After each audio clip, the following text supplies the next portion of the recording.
என்றும் நான் செல்ல மாட்டேன். இப்போ பாருங்க, 40 நாள் பிசாசினால் சோதிக்கப்பட்டார். எதனாலங்க? எத்தனை நாள்? 40 நாள் சோதிக்கப்பட்டார்.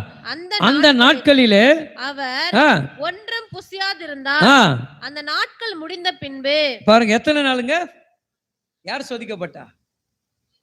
யாரால? ஏன் பிதா இந்த குமாரனுக்கு இந்த ட்ரைனிங் கொடுத்தார்? ட்ரைனிங் பீரியட் தானே அது. ஆவிக்குரிய வாழ்க்கை ட்ரைனிங் பீரியட் தானே அது. இந்த ட்ரைனிங் பீரியட்ல உனக்கு என்ன உண்டு? பிசாசால பிரச்சனை, சோதனைகள் உண்டுன்னு. அப்போ இந்த நீ ஊழியத்தில் வளரும் போது உன் ட்ரைனிங் பீரியட்ல சத்ரு சோதிக்கிறது போது அந்த சோதனை எப்படி ஜெயிக்கணுன்றது தான் அர்த்தம். அப்போ நீ ஜெயிச்சாதான் ஆண்டவர் பேசுவாரு இல்லையா? அதானே. இப்போ அங்க 40 நாட்கள் கவனிச்சு பாருங்க. அதான் நான் சொன்னேன் இல்லையா, 100 நாள் முடிச்ச உடனே என்ன முடிஞ்சிருச்சு ஆண்டவரே, பாசிட்டிவ் முடிஞ்சுன்னா என்ன பண்ணுது? எனக்கு உடனே போய் உட்காந்தாச்சு இல்லையா? எப்பவும் பொறுமையா உட்காந்து சாப்பிடாது அன்னைக்கு பாருங்க வேக வேகமாக. அல்லேலூயா. அப்போ அந்த அவசரம் காட்டக்கூடிய அவசரம். அப்போ 40 நாட்கள் முடிந்த பின்பு அவருக்கு பசி உண்டாயிற்று. என்ன உண்டாகுதுங்க? அப்போ ஆவிக்குரிய பிள்ளைகள் வனாந்தரத்திலிருந்து நீ வெளியே வந்துட்டா ஒன்று அறியாமல் ஒரு ஆத்துமா தாகத்துடைய பசி ஏற்படும். என்ன ஏற்படும்? ஏற்பட்டிருக்கா? இன்னைக்கு போய் இந்த ஆத்மாவை பார்க்கணும்பா, இன்னைக்கு போய் இந்த ஆத்மா கிட்ட பேசணும், இன்னைக்கு போய் இந்த ஆத்மா கிட்ட சொல்லணும். அங்கே சொல்லும் போது தான் அந்த ஆத்மா உங்ககிட்ட என்ன தெரியும்? என்ன பேசும் தெரியுமா? இப்போ அதுதான் கேட்க போறீங்க. என்ன பேசும்? கவனிச்சு பாருங்க. ஆவிக்குரிய பிள்ளைகளுடைய வாழ்க்கையில் ஒரு புது அனுபவத்துக்குள் நீ பிரவேசிக்க வேண்டும் என்று சொன்னால் முதலாவது நீங்க யார் என்பதை முழுமையா அறியணும்.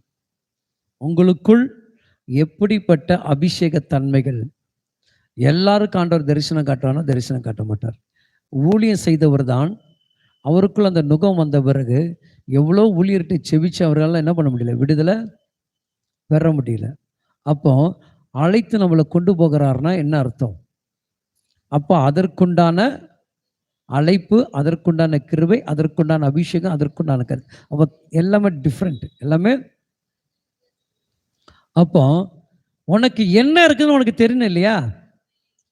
தெரியாம நான் போய் என்ன பண்ண முடியாது, எதுலையும் போய் கலந்துக்க முடியாது. இப்போ உங்களுடைய அடிப்படை பலன், இப்போ உங்களால் என்ன பண்ண முடியும்? 1/4 மணி நேரம் ஜெபிக்க முடியும் தெரியும், அதிகபட்சம் ஒரு 1/2 மணி நேரம் ஜெபிக்க முடியும் இல்லையா? நேற்று 1.5 மணி நேரம் ஜெபம் பண்ணிட்டு உட்காந்துருந்தேன். எத்தனை மணி நேரம்? ஆனால் எப்போ யார் வந்தாலும் நிறுத்திடுவேன். ஆனால் அது மீறி என்ன பண்ணிட்டு இருக்கு?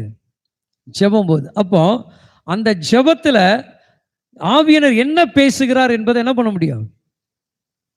வந்தவங்களுக்கு புரியும். அப்போ என் தேவன் என்னுடைய ஊழியக்காரர் ஆவியானவர்கிட்ட என்ன பேசிட்டு இருக்காரு இல்லையா?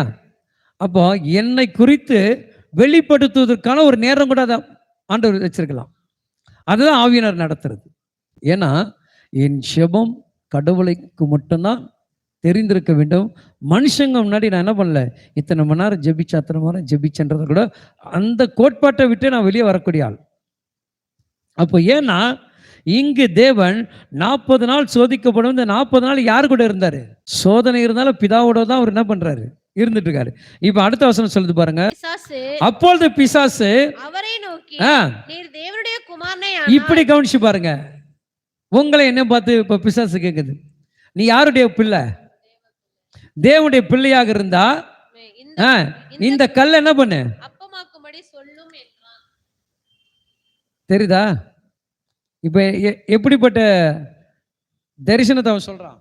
இந்த கல் இருக்குது பாத்தியா, எது இருக்குது? இந்த கல் இருக்குது பாத்தியா, இந்த கல் என்ன பண்ணு, இப்போ நீ என்ன பண்ணு, அப்போ உன் கண்ணுக்கு முன்னாடி சில இருமார்ப்பு, சில கல்லுகள், சில காரியங்கள் இருந்துகிட்டு தான் இருக்கும். ஆனா நீ தெளிவுள்ள மகனாக மகளாக இருந்தா முதல் உன்னுடைய வாயில என்ன வருங்க? அவர் பிரதித்துவமாக மனுஷன் அப்பத்தினாலே மாத்திரமல்ல தேவனுடைய வாயிலிருந்து புறப்படுகிற ஒவ்வொரு வார்த்தையினால பிழைப்பான். ஒரு கரங்களை தட்டுவோமே. என்ன சொல்றாரு? எழுதப்பட்டிருக்கு, சத்ருவானவனே என் பிதாக்கள் ஆதி நாட்களிலிருந்து வந்தவர்களுக்கு தேவ வார்த்தைகளை எவன் ஒருவன் விசுவாசிக்கிறானோ அவனுக்கு ஆகாரம் இல்லாமல் இருந்தாலும் அந்த வார்த்தை அவனுக்கு ஆகாரம் என்பதை எழுதியிருக்கிறதை உனக்கு தெரியவில்லையா? முறியடிக்க கத்துக்கொள்ளணும். முதல்ல என்ன பண்ணுங்க, பிரச்சனைகளை நம்ம என்ன பண்ணோம், முறியடிக்க கத்துக்கொள்ளணும். அங்க அடுத்த சொல்லப்படுது பாருங்க, பின்பு பிசாசு அவரை உயர்ந்த மலையின் மேல் கொண்டு போய், எங்க போறான்? உயர்ந்த மலையின் மேல். இதெல்லாம் தேவனுக்கு இல்லாத ஒரு காரியம். அப்ப நமக்கு அப்படிதானே. இப்ப ஆண்டவர் என்ன நினைச்சிருக்கலாம், இப்படி கற்பனை பண்ணீங்க, நம்ம ஆண்டவர் தானே நமக்கு இந்த பிசாசு ஜெயிக்கிறதுக்கு என்ன பண்ணாரு, கல்லை நமக்கு வச்சிருக்கிறாரோ, எதை கல்லை வச்சிருக்கிறாரோ, அவன் தானே கேட்கறானே, நமக்கு இதான வெளிப்பாடா காட்டுறாரு. இந்த கல்லை இப்போ அப்பமாவுன்னு சொன்னாரா? இப்ப எங்க கொண்டு போய் நிறுத்துறான்? ஓ, ஆண்டவர் என்ன பண்றாரு, பிதா எனக்கு என்ன சொல்லி கொடுக்குறாரு, ஓ மேலெல்லாம் பெரிய ராஜ்யம் இருக்கு, தான்டா நீ வாழ போற, நீ என்ன பண்ண, அவங்க கூட அட்ஜஸ்ட் பண்ணிட்டு போன்னு சொன்னாரா? ஏன்? அல்லேலூயா. உலகம் உன்னை உலகத்தோடு தான் சேர்க்கும். ஆனா ஆவிக்குரிய பிள்ளைகள், நீ ஆவிக்குரிய வாழ்க்கையில சேரனா முதலாவது வசனங்களுக்குண்டான தெளிவு தெரிஞ்சாலும் தரிசனம், வல்லமை, கிருபை எல்லாமே வெளிப்படும். நீ யாகமா சொல்லுவோம் இல்லையா, அவங்க அப்படிதான் தரிசனம்லாம் பார்க்க மாட்டாங்க. தரிசனமே அவங்களுக்கு இது வெளிப்பாடுகளை சொல்லுவாங்க, தீர்க்க தரிசனம் சொல்லுவாங்க. சொல்லி சொல்லி பைபிளில் என்ன பண்ணாங்க, பெரிய பிரசங்கராக மாறினாங்க. இன்னைக்கு அவங்க மூலம் பெரிய சபை, அந்த ஏரியாவே இன்னைக்கு என்ன பண்ணும், நைட் ப்ரேயர் பார்த்தா அவ்வளோ செய்ஜ 4 மணி வரைக்கும் முன்னாடி இருக்கும். இப்போ எத்தனை மணி வரைக்கும் நடக்குதுன்னு தெரியல. அப்போ வார்த்தை தான் உனக்கு என்ன பண்ணுது, வெளிப்பாடுகளை கொண்டு வருது. வார்த்தை தான் உனக்கு என்ன பண்ணுது, தீர்க்கதரிசியா மாறுது. அப்போ தரிசனம், சொப்பனம் இதெல்லாம் ஆண்டவர் என்ன பண்ண மாட்டாரு. எங்கேயாவது ஆண்டவர் நீ இந்த இதுக்கு போகாத அதுக்கு போகாதுன்னு சொல்ல மாட்டார். அது என்ன பண்ணாரு, வசனத்தோடு பேசுவார், வார்த்தையோடு பேசுவார், கவனிச்சுப்பார், செயல்பட்டுப்பார், பொறுமையா இருந்து நிதானமாரு. இப்போ இவரை கொண்டு போயிட்ட பிறகு ஆண்டவர் என்ன பண்ணாரு, ஏன்டா என்னை கூட்டிட்டு வந்தேன்னு கேட்டாரா? இந்த ராஜ்யத்தை பார்த்து எனக்கு ஏமா எங்க பிதா கொடுத்த ராஜ்யம்னு சொன்னாரா? அப்ப நம்முடைய கண்ணை பிசாசன் எங்க கொண்டு போறான், நம்முடைய சிந்தைக்கேற்ற மாயத்துக்கேற்றபடி உருவமாக நம்மளை மாற்றி கொடுக்கிறான். அங்க சொல்லப்படுது பாருங்க, அடுத்தது எங்க கொண்டு போய் நிக்கிறானா, உலகத்துள்ள சகல ராஜ்யங்களையும் ஒரு நிமிஷத்திலே அவருக்கு காண்பித்து. எப்படிங்க, இதாங்க தரிசனம். ஒரே நிமிஷத்துல யாரு காட்டுறாரு, சொல்றது புரியுதுங்களா? நான் பல மணி நேரம் தெய்வ சமூகத்தில் நம்ம எவ்வளவு நேரம் காத்துட்டு இருக்கோம். கர்த்தருடைய வார்த்தைகளை பேசணும்னா பல மணி நேரம் காத்திருக்கிறோம். அவருடைய உத்தரவு வந்த பிறகுதான் பிரசங்கமே நம்மள பண்ண சொல்றேன்ல, காலையில வாக்குத்தத்துவ வசனம் தான் நம்ம கொடுக்கணும் இல்லையா? அப்படியே ஆவியினர் பேசுறாரு. அப்போ அவர் என்ன பண்றாருங்க, நம்மளை டைரக்ஷன் பண்ணி கரெக்டான ரூட்டுக்கு கொண்டு போறாரு. அது கர்த்தர். இப்போ 100 நாள் நம்ம உபவாசம் இருக்கிறோன்னா எதுக்கு, ஆவிக்குரிய பிள்ளைங்களுடைய வாழ்க்கை வளர்ச்சி அடையணும். அப்போ அந்த 100 நாள் கழிச்ச பிறகு என்ன ஆகுது, அந்த ஊழியம் தடைப்பட்டு நிற்குதா, அந்த சூழ்நிலை தடைப்பட்டு நிற்குதா, அந்த காரியம் தடைப்பட்டு நிற்க. அப்போ பிசாசுடைய நோக்கம் என்ன? இப்போ நான் என்ன நினைப்பேன், ஆண்டவர் இது உமக்கு சித்தம் இல்லையா, என்னென்ன வரும், ஏன் ஆண்டவருக்கு சித்தம் இல்லை, அதனால ஆண்டவர் என்ன சொல்லிட்டாரு, ஊழியத்தை செய்யாத விட்டுடுன்னு சொல்லிட்டாரு. அப்படின்னு சொல்லிட்டு நான் விட்டேன்னா என்ன ஆகும்? அப்போ எனக்கு கடவுள் கொடுக்கப்பட்ட அந்த தரிசனங்கள் ஏமாத்து தானே வரல. இன்னைக்கு நம்ம அப்படிதான் நம்ம நினைக்கிறோம்.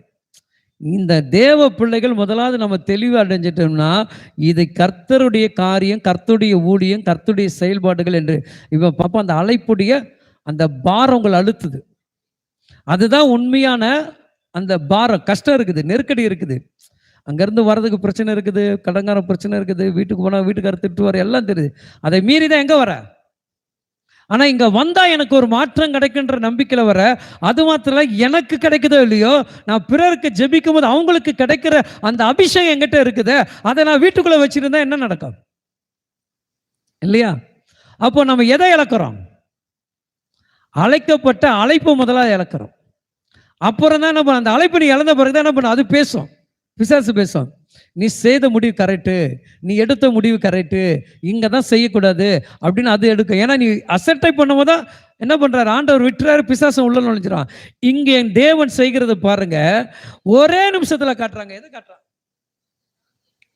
உலகத்தையே காமிச்சிடறான். யாருக்கு? அவன் நமக்கு எப்படிலாம் காட்டுவான். ஆ? என் முகத்தை கொஞ்சம் டெரராக காட்டுவான். ஆ? என்ன பண்ணும், என்னை குறித்து தான் பேசுகிறாங்க அப்படியே வாயெல்லாம் முன்னாடி வந்து நிற்க காட்டணும். ஒரு நிமிஷத்தில் காட்டோன்னா விசுவாசம் ஒரு செகண்ட் அல்லேலூயா. நம்முடைய ஆவிக்குரிய வாழ்க்கையை பொய்த்து போக பண்ணிடுவான். அது தேவ வார்த்தை இருந்தால் அந்த பொய்யை நீ என்ன பண்ணலாம், அழித்து உன் வாழ்க்கையை மெய்யாக மாற்றிக்கொள்ளலாம். அங்க சொல்லப்படுது பாருங்க, சொல்லுங்க, நான் முடிக்கலாம். இவைகள் எல்லாவற்றின் மேலுள்ள அதிகாரத்தையும் இவைகளின் மகிமையும் உனக்கு தருவேன். இவைகள் எனக்கு ஒப்பு கொடுக்கப்பட்டிருக்கிறது. என்ன சொல்றாங்க, எல்லாம் புரிஞ்சுக்குங்க. நீ என்னுடைய டேஸ்டுக்கு வந்துட்டா இந்த உலகத்தில் இருக்கலாம் உனக்கு கொடுப்பேன்றான். உலகத்தில் என்ன இருக்குது, உலகத்தில் என்ன இருக்குது, பாவம் இருக்குது, சாபம் இருக்குது, குடி இருக்குது, இதெல்லாம் யார் கையில் கொடுக்கப்பட்டிருக்கு. அப்போ அவன் யாரை எதுக்குள்ள தள்ள பார்க்கறான், யாரை எதுக்குள்ள தள்ளணும்னு நினைக்கிறான். பரிசுத்தமுள்ள தேவன், பரிசுத்தாவினால் நிரப்பப்பட்ட தேவன் சோதிக்கப்பட்ட பிறகு அவன சொல்றான், இதெல்லாம் என் கையில் என்ன பண்ணிருக்கு, கொடுக்கப்பட்டிருக்கு, நீ எனக்கிட்ட பணிஞ்சு கொண்டா இதெல்லாம் உனக்கு கொடுத்துருவேன். என்ன சொல்றாருங்க, எனக்கு இஷ்டமானதை இவைகளெல்லாம் கொடுக்கிறேன், ஆனா நீ என்ன பண்ணா, என்னை பணிந்து கொண்டு, என்னை பணிஞ்சிட்டா எல்லாம் உனக்கு. புரியுதா? இப்போ நீ கடவுளுடைய வார்த்தை விட்டு தேவ சமூகத்தை விட்டு நாம் வெளியே போகும் பொழுது உலகமானது என்ன பண்ணுதுங்க, எனக்கு உள்ள வந்துடுது. அப்போ அந்த உலகம் எதை சொல்லுகிறதோ நான் அதை செய்கிறேன். உலகம் எனக்கு எதை கற்றுக் கொடுக்கிறதோ அதன்படி செய்கிறேன். அப்போ உலகம் எனக்கு என்ன சொல்லுது, நீ சர்ச்சுக்கு போகாதுன்னு சொல்லும். உலகம் எனக்கு என்ன சொல்ல, நீ பைபிள் படிச்சது போதுன்னு சொல்லும். உலகம் உனக்கு என்ன சொல்ல, ஊழியம் செய்தது போதுன்னு சொல்லும். அப்போ நான் என்ன பண்றேங்க, என் தரிசனம் என்ன பண்ணுதுங்க, அதை கேட்டபடி எனக்கு பிசாசன கண்ணில் காட்டுறான். அதுதான் தரிசனம். அப்போ இந்த வெளிப்பாடுகளை நீங்கள் அறிந்து கொள்ளணும். அப்ப ஆண்டவர் தெளிவா சொல்ற, முடிச்சு. அவனுக்கு பிரதியுத்தரமாக, எனக்கு பின்னாக போ சாத்தானே, எனக்கு பின்னால போ சாத்தானே, உன் தேவனாகிய கர்த்தரை பணிந்து கொண்டு அவர் ஒருவருக்கே ஆராதனை செய்வாயாக என்று எழுதி இருக்கிறதே என்றார். கவனிங்க, இப்ப எப்படி துரத்தினாரு. சரி, எதுக்கு அது வரைக்கும் இடம் கொடுத்தாரு, எதுக்கு அவன் பேசுற வரைக்கும் ஆண்டவர் அவனுக்கான சூழ்நிலை ஏற்படுத்தி கொடுத்தார். சில பிரச்சனைகள் பேசுகிற வரைக்கும் கர்த்தர் இடம் கொடுப்பார். உன் வாழ்க்கையில், என் வாழ்க்கையில் சில நாள்லாம் பார்த்தீங்கன்னா, ஒரே ஒரு தடவை வந்து ஒருத்தனுக்கு ஜாமீன் போட்டு பணம் வாங்கி கொடுத்துட்டேன். அவன் என்ன கேள்வி கேட்காத கேள்விலாம் கேட்டான், நீலாம் ஒரு ஊழியக்காரரா அப்படின்ட்டு. என்ன கேட்டான். அப்போ எனக்கு பேசுறத பார்த்தீங்கன்னா, நீங்கள் போய் பேசுகிறதுன்னு நிறைய பேசலாம். எனக்கு ஒன்றுமே புரியல, என்னடா நம்ம ஏன்டா தவறு பண்ணிட்டோமோ அப்படின்ட்டு. அப்போ ஆண்டவர் என்ன பண்ணாருன்னா, என்ன ஆண்டவர் எனக்கு இந்த சோதனை, நான் பேசாமல் என்ன பண்ணிக்கலாம், இருக்கிறத கொடுத்துட்டு பேசாமல் போயிருந்துருக்கலாமே அப்படின்ட்டு. அப்படி சில நேரங்களில் சில விசுவாசிகள் மூலமாக சில அவமானங்களை அடைஞ்சவன். ஜாமீன் போட்டு என்னுடைய ஸ்தானத்தையே இழந்து போகிற அளவுக்கு கேள்விலாம் கேட்டாங்க. அப்போ ஏன் இதை நாம் செய்கிறோம், செய்த பின் ஆண்டவர் என்ன பண்ண உணர்த்துறார். உன்னுடைய வேலை என்ன, வேலை உனக்கு கொடுக்கப்பட்ட பொறுப்பு என்ன, நீ எதை செய்யணும் அதை தான் செய்யணும், அதை தாண்டி நீ என்ன பண்ணக்கூடாது. அப்போ உங்களுக்கு எனக்கு ஆண்டவர் என்ன சொல்றாரு, நீ ஒருத்தருக்கு உதவி செய்யனா பாக்கெட்ல இருந்து என்ன பண்ணு, கொடுத்துரு, யாருக்காக நீ என்ன பண்ணாத. அப்போ அன்னைக்கு அந்த பாடமானது நிறைய காரியங்களை கற்றுக் கொடுத்தது. அப்போ அந்த மனுஷன் பேசுகிற வார்த்தை என்ன பண்ணுதுங்க, என்ன பண்ணுது, கோபத்தை வேகப்படுத்துது. அப்போ சத்ரு என்ன பண்ணிட்டான், இவன் பேசுனா. அப்போ இன்னைக்கு அதை தான் சத்ருவனை நம்ம மேல டார்கெட் வச்சு பண்ணிட்டு இருக்கிறான். இப்போ நம்ம நீங்க எப்படி இருக்கிற மட்டும் புரிந்து கொள்ளுங்கள். 1ஆம் அதிகாரத்துல 23-24 வாசிங்க. எண்ணத்தினால் எனில் ஒருவன் திருவசனத்தை கேட்டு அதன்படி செய்யாதவனானால், வசனத்தை கேட்டு அதன்படி செய்யாதவனாக இருந்தால், கண்ணாடியிலே உங்க முகத்தை நீங்களே பார்க்கிற மனுஷனுக்கு ஒப்பாயிருப்பான். அடுத்தது, அவன் தன்னைத்தானே பார்த்து அவ்விட விட்டு போன உடனே தன் சாயல் இன்னதென்பதை மறந்து விடுவான். எப்படிங்க, அந்த இடத்தை விட்டு போயிட்டேன்னா தெரியும், நீ யாருன்னே தெரியாது. அப்போ வசனத்தை நீ படிச்சிட்டுனா, வசனத்தை கை கொண்டனா, நீயாக இருக்க மாட்ட. உனக்குள்ள இருக்கிற ஆவியானவர் தான் உன்னை நடத்தும். அல்லேலூயா. கண்களை மூடி நாம் ஜெபிப்போம். மகா பரிசுத்தம் இரக்கமுள்ள என் அன்பு தகப்பனே, நீங்கள் சொன்னதை விதைத்திருக்கிறோம், உம்முடைய வார்த்தைகளை சொல்லியிருக்கிறோம். ஆவிக்குரிய பிள்ளைகளுடைய அனுபவங்கள், அபிஷேகங்கள், அவர்களுடைய காரியங்கள், ஊழியங்கள் தொடர்ந்து எங்களோடு கூட பேசுங்க, இடைபடுங்க. நாங்கள் எப்படி ஆவிக்குரிய வாழ்வில் முன்னேறி செல்வது, எங்களுக்கு கொடுக்கப்பட்ட பொறுப்பு என்ன, எங்களுக்கு கொடுக்கப்பட்ட அழைப்புகள் என்ன, எங்களுக்கு எப்படிப்பட்ட தரிசனங்கள் என்ன, இதையெல்லாம் இங்கு இருக்கக்கூடிய மக்கள்கள் உணரவும், அவர்களை நடத்தவும், அதற்கேற்ற கிருபையும் அபிஷேகத்தினால் தேவன் நிரப்பி நீர் காத்து கொள்ள வேண்டும்படியாக செபிக்கிறேன்.